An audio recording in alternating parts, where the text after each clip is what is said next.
Eu passo agora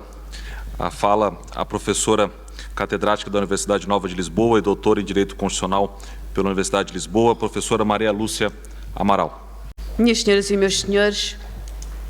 muito bom dia, ou mais rigorosamente já muito boa tarde.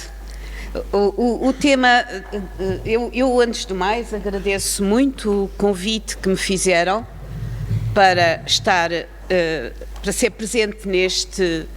grande encontro luso-brasileiro, neste grande fórum jurídico de Lisboa. Muito obrigada pelo convite, cumprimento os meus ilustres companheiros de mesa e estava preparadíssima para justificar a forma como vou iniciar e abordar o problema deste primeiro painel. E o problema é, recordo, riscos para o Estado de Direito e defesa da democracia. Eu estava preparadíssima para me justificar, invocando a minha condição de única componente lusa neste painel do diálogo luso-brasileiro. Simplesmente o Sr. Governador Tarcísio de Freitas, que está aqui ao meu lado direito, advertiu-me logo, antes do início da nossa conversa, que não era verdade, porque a avó dele é de Aveiro e, portanto, assim sendo, também ele é cidadão luso, de onde que eu perdi a exclusividade de ter aqui a única componente lusa neste diálogo e voltarei a procurar justificar-me. Perdão? Pronto, está a ver. Eu não tenho hipótese, por aqui não tenho hipótese e como preciso mesmo de me justificar por que motivo é que eu vou abordar o tema de acordo com o ângulo que vou adotar, então eu justifico-me dizendo o seguinte: uma coisa é certa, eu falo um português com um sotaque particular e o sotaque que uso é revelador, denuncia a minha identidade geográfica, certo? Se então é certa esta justificação, eu direi o seguinte: eu realmente vou abordar, permito-me abordar este tema de um ângulo muito particular, recuando no passado, recuando aos primeiros debates do constitucionalismo moderno na Europa, logo após as grandes revoluções iluministas dos finais do século XVIII, e de o problema que se abriu desde então, que nós europeus da segunda metade do século XX, nós europeus ocidentais da segunda metade do século XX, tivemos o grande privilégio histórico de poder esquecer, mas que agora se reabre, e esse debate que assola logo a Europa, depois das revoluções iluministas, particularmente a Europa da Revolução Francesa, é o debate que opõe dois princípios, dois importantes valores do constitucionalismo moderno, do programa do constitucionalismo moderno, que se dizia e se via na história, podiam encontrar-se em contradição. De um lado, o princípio da soberania popular ou nacional, que na Europa dos finais do século XVIII, particularmente na Europa conduzida culturalmente pela França,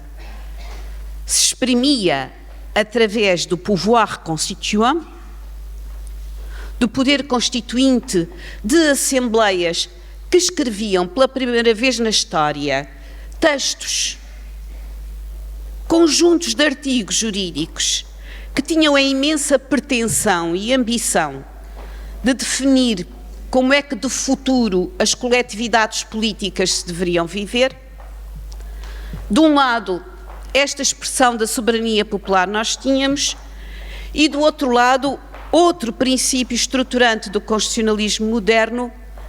a necessidade de instaurar formas de governo moderadas e limitadas pela lei. Um valor muito antigo para a tradição intelectual do Ocidente, mas que renascia no constitucionalismo moderno europeu. E desde cedo há um debate sobre a evidente oposição e conflito que pode existir entre estes dois princípios: expressão da soberania popular e instituições necessárias, sedimentadas, instaladas, que pudessem levar a cabo, garantir na vida de todos os dias dos Estados a prossecução do valor do governo moderado e limitado pela lei. Neste debate, logo em finais do século XVIII, há duas grandes correntes de pensamento que se organizam. De um lado, usando uma comodidade moderna, nós poderíamos dizer que, de um lado, há uma grande corrente de pensamento conservadora, com representação em Inglaterra, com representação em França, com representação na Alemanha, que é profundamente desvalorizadora da expressão da soberania popular através de textos escritos por assembleias constituintes, dos novos textos constitucionais. Em Inglaterra, toda a gente sabe, esta posição conservadora é representada por Burke, em França, por Demetre, na Alemanha, em certo sentido, por Hegel.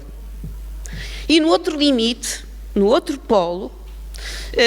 nós teríamos uma corrente de pensamento que também, por comodidade de arrumação moderna, nós diríamos que é a corrente que revela o problema de Rousseau, a grande corrente de Jean-Jacques Rousseau, e que chega a ter na França da pós-revolução, na França ainda da revolução, expressão em direito positivo, que se cristaliza no artigo 28 da Constituição de 1793, a Constituição rousseauiana, montagnarde, jacobina, e que dizia o seguinte, literalmente: um povo tem sempre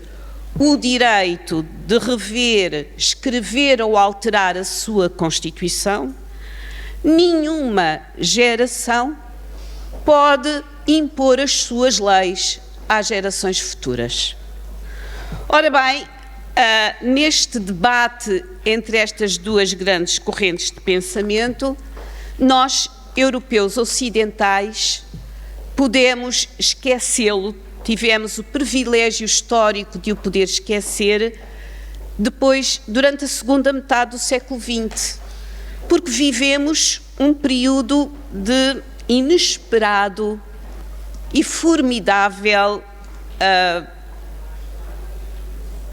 uma formidável acalmação histórica. Exemplos: a Constituição Francesa de 1958, nascida num contexto de precariedade e, por isso,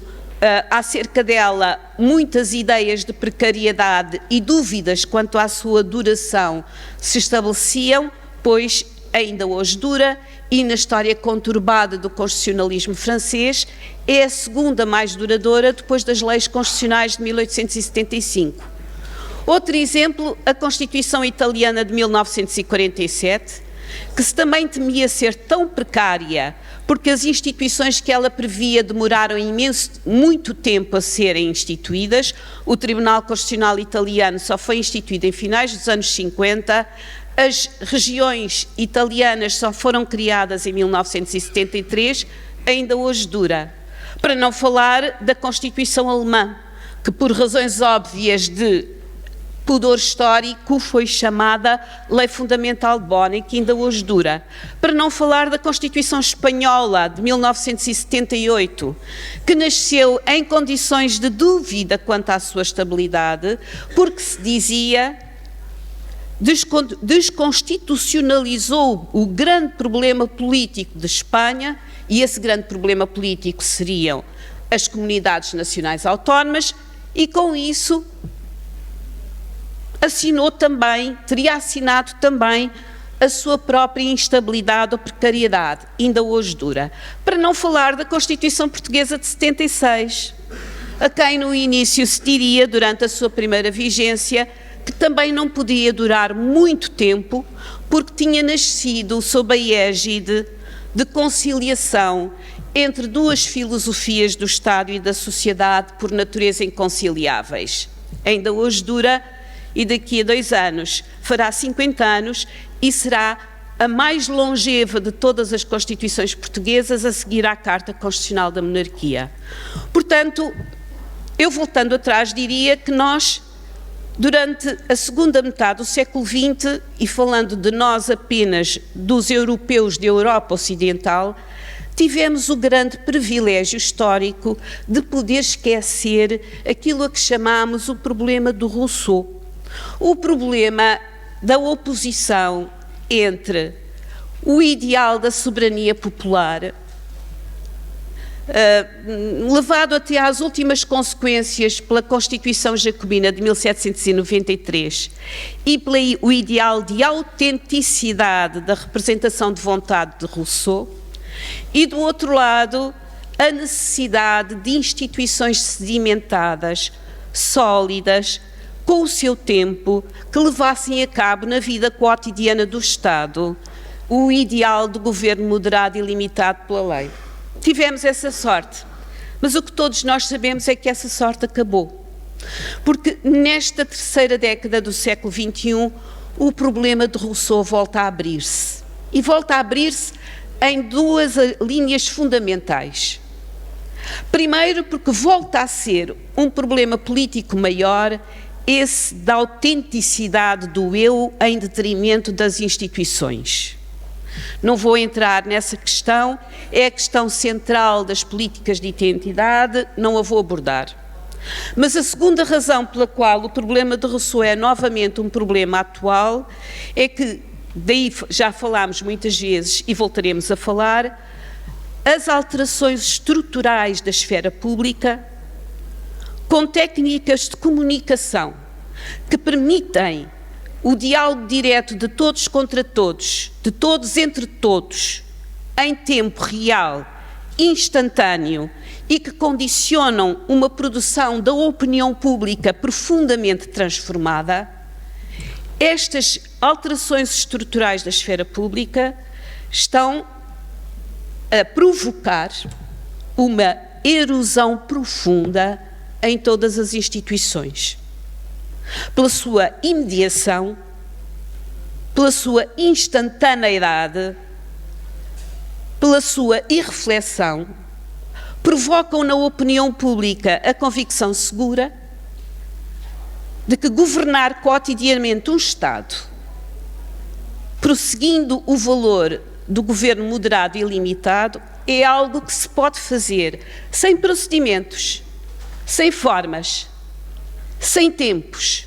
sem preparações, sem decisões. É por isso que digo, esta terceira década do século XXI reabre uma discussão que nós, europeus ocidentais, nós, tranquilamente instalados na segunda metade do século XX, tínhamos pensado que estava resolvida. Não está. Como fazer? Direi apenas o seguinte: quem tem responsabilidades de decisão aos mais diversos níveis de intervenção na academia, no Estado, tem que voltar a incutir aquilo sem o qual não vivemos como Estado de Direito: a confiança nas instituições. E para incutir confiança nas instituições, fundamental é, e eu permito-me também recuar muito no tempo, regressar àquilo que nos primórdios da democracia ocidental, na Atenas do século V, era tido como uma grande virtude: a parésia, a virtude daquele que é capaz de falar verdade, que é capaz de usar de franqueza, que é capaz de não escamotear argumentos no espaço público. Eu penso que com estes 2 instrumentos nós poderemos voltar a rodear as instituições daquilo sem a qual elas não podem viver, que é a certeza da sua necessidade e a confiança na sua atuação. Muito obrigada.